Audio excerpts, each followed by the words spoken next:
Matt here, Home Farm Ideas, and today I wanted to kind of show you guys something that I've been growing in my aquaponics system, and it's been a while actually. I've been growing this thing, and I wanted to see if you guys wanted to throw out some guesses as to how big this thing's going to be when I harvest it.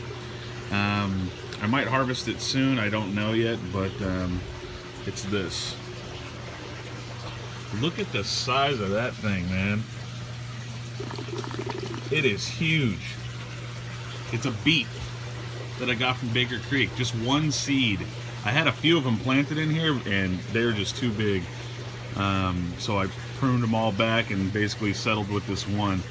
And this thing is huge. So any guesses as to how much this thing weighs? Post those in the comments below. And we'll see what this thing weighs. I'm not giving out any rewards or anything like that other than good job. So let me see. I wanted to give you guys kind of a size comparison here. So that's my mitt. Okay, and I got pretty big mitts, and that is the beet. It can't be beat.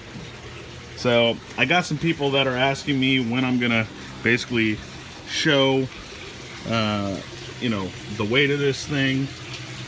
Hopefully my scale can handle it, but yeah, it's still growing too. I might just leave it a little longer, maybe like one more month or something like that. But as you can see, nice and green leaves, and this is grown completely aquaponically on water. That all grew out of water, fish water. Who knew, right? So anyways, any guesses? Post them in the comment section below. Any questions? Post those in the comment section below. And let's see if someone can nail the weight of this thing. So anyway, like always, God bless you guys and peace.